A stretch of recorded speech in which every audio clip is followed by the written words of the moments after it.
مغرب کی نماز بعد جماعت ادا کریں مسجد میں جا کر، اور اس کے بعد وہاں بیٹھ کر ہی اس کا وظیفہ کریں، اور خواتین ہیں ان سے ہے کہ وہ گھروں میں اس کی تلاوت کا اہتمام کریں مغرب کی نماز کے بعد۔ تو انشاءاللہ تعالی اس کو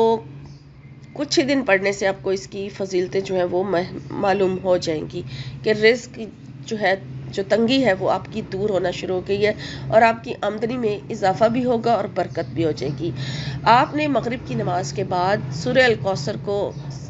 صرف اور صرف 21 مرتبہ پڑھنا ہے، اور 21 مرتبہ آپ نے سورہ الکوثر پڑھنے سے پہلے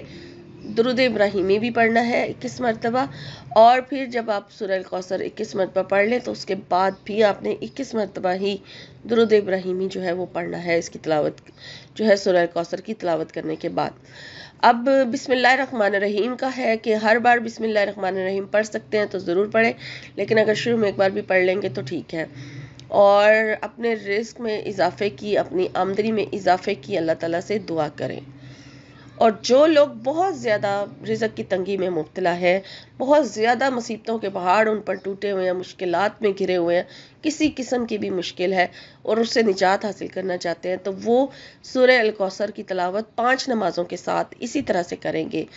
ہر فرض نماز کے بعد آپ نے اس کو پڑھنا ہے، اور فرض نماز کے ساتھ آپ نے اس کو 21 مرتبہ، آپ نے ہر فرض نماز کے بعد آپ نے سورہ الکوثر کو پڑھنا ہے۔ یعنی کہ آپ پہلے 21 مرتبہ درود ابراہیمی پڑھیں گے، اور اس کے بعد پھر 21 مرتبہ سورہ الکوثر پڑھیں گے، اور پھر 21 مرتبہ درود شریف پڑھیں گے، اور پہلے 21 مرتبہ درود شریف پڑھنے سے پہلے جو اینڈ پہ پڑھیں گے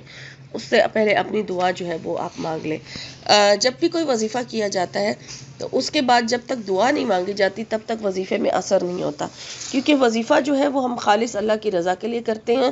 اور اس کا مقصد ہوتا ہے اللہ تعالیٰ کو اپنی طرف متوجہ کروانا، کیونکہ وظیفہ اللہ کا ذکر ہوتا ہے۔ زیادہ سے زیادہ تعداد میں جب ہم اللہ کا ذکر کرتے ہیں تو اس سے ہم اپنے رب کو اپنی طرف متوجہ کر رہے ہوتے ہیں، اور پھر جب تک اس کے ساتھ دعا مانگی جاتی ہے، اگر نہ مانگے تو پھر کوئی فائدہ نہیں ہوتا، کیونکہ ہم وظیفہ تو کر لیں گے، دعا نہیں مانگیں گے تو پھر ہم کیسے ہم اس ذکر سے فائدہ اٹھائیں گے۔ اس لیے دعا جو ہے وہ اللہ تعالیٰ سے مانگی جائے، اور خوب عاجزی کے ساتھ رو کے اور گڑ گڑا کے مانگی جائے۔ تو 5 نمازوں کے ساتھ، 5 فرض نمازوں کے ساتھ سورہ الکوثر کو 21 مرتبہ پڑھ لیا جائے۔ اگر بہت زیادہ آپ رزق کی تنگی میں مبتلا ہے، بہت زیادہ پریشانی، آپ کے پاس روزگار نہیں ہے، آپ چاہتے ہیں کہ آپ کا روزگار حاصل، آپ کا وسیلہ بن جائے روزی کا، تو پھر آپ اس طرح سے ہر نماز کے بعد، فرض نماز کے بعد 21 مرتبہ سورہ الکوثر کو پڑھیں گے۔ اور جو خاص وظیفہ جمعۃ الوداع یعنی کہ رمضان شریف کے آخری جمعے کا وظیفہ آج میں آپ کی خدمت میں لے کر حاضر ہوئی ہوں، اس سے جو شخص فائدہ اٹھانا چاہے وہ اٹھا لے، کیونکہ جمعۃ المبارک جو ہے وہ تمام دنوں کا سردار ہے، تمام دنوں میں، اور رمضان المبارک تمام مہینوں کا سردار مہینہ ہے۔ تو جو شخص اس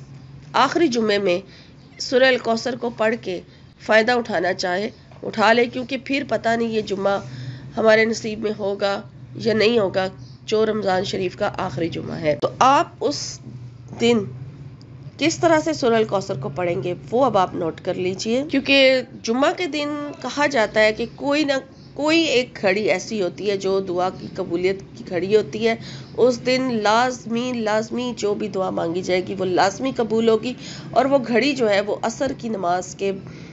ساتھ بتائی گئی ہے، ظہر سے لے کر مغرب کی نماز کے درمیان بتائی گئی ہے، ٹھیک ہے۔ اب ہم نے جو وظیفہ کرنا ہے وہ ہے عصر کی نماز کے بعد۔ جو شخص کرنا چاہے وہ ضرور کرے، کیونکہ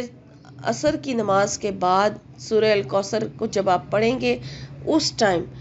آپ اگر اس کو پڑھ کے جو بھی اللہ تعالیٰ سے دعا مانگنا چاہیں، جو بھی آپ کی حاجت ہے خاص جو قبول نہیں ہو رہی ہے اور آپ چاہتے ہیں وہ حاجت آپ کی پوری ہو جائے، وہ آپ عصر کے بعد سورہ الکوثر کی تلاوت کر کے اللہ تعالیٰ سے حاصل کر سکتے ہیں۔ اب اس کو پڑھنا کس طرح سے ہے وہ آپ نوٹ کر لیجئے۔ اس کی عصر کی نماز ادا کرنے کے بعد آپ نے اپنے رب سے اس مقصد کی دعا کرنی ہے جس مقصد کے لیے آپ یہ وظیفہ کرنے جا رہے ہیں، اور پھر اس کو پہلے آپ نے یہ ضرور کہنا ہے کہ میں یہ وظیفہ خالص اللہ تیری رضا کے لیے کر رہی ہوں یا کر رہا ہوں، اور اس کے ساتھ پھر جو آپ کی حاجت ہے اس کی نیت کر لیں، ٹھیک ہے۔ کوئی بھی ایک حاجت آپ اللہ تعالیٰ سے مانگ سکتے ہیں،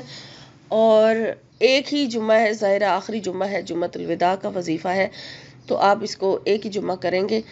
تو آپ نے سورہ الکوثر کو سب سے پہلے آپ نے درود شریف پڑھنا ہے۔ درود شریف جو ہے وہ آپ اس میں 7 مرتبہ پڑھ سکتے ہیں، 11 مرتبہ پڑھ سکتے ہیں، 3 بار بھی پڑھ سکتے ہیں، یہ آپ کی مرضی ہے۔ پہلے آپ درود شریف پڑھ لیجئے اور اس کے بعد پھر اپنے مقصد کی نیت کر لیں، اور پھر سورہ الکوثر کو آپ نے 129 مرتبہ 129 ٹائم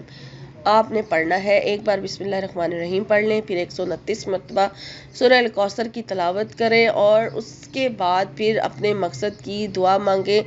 دعا تب مانگا کریں جب آپ کو لگے کہ آپ اللہ تعالیٰ سے جڑ چکے ہیں، آپ کی کیفیت چینج ہو گئی، آپ کو خود ہی محسوس ہو جائے گا، دلی کیفیت آپ کی بدل جائے گی۔ جب آپ اتنی مقدار میں، اتنی تعداد میں سورہ الکوثر کی تلاوت کریں گے تو خود بخود آپ کا جو دل ہے وہ اللہ تعالیٰ کے ساتھ جڑ جائے گا، اور اس کے بعد پھر جب آپ اللہ تعالیٰ سے دعا مانگیں گے تو وہ آپ کی لازمی قبول ہوگی۔ اور دعا جو ہے اس میں بہت زیادہ تاثیر پیدا کرنے کی کوشش کریں۔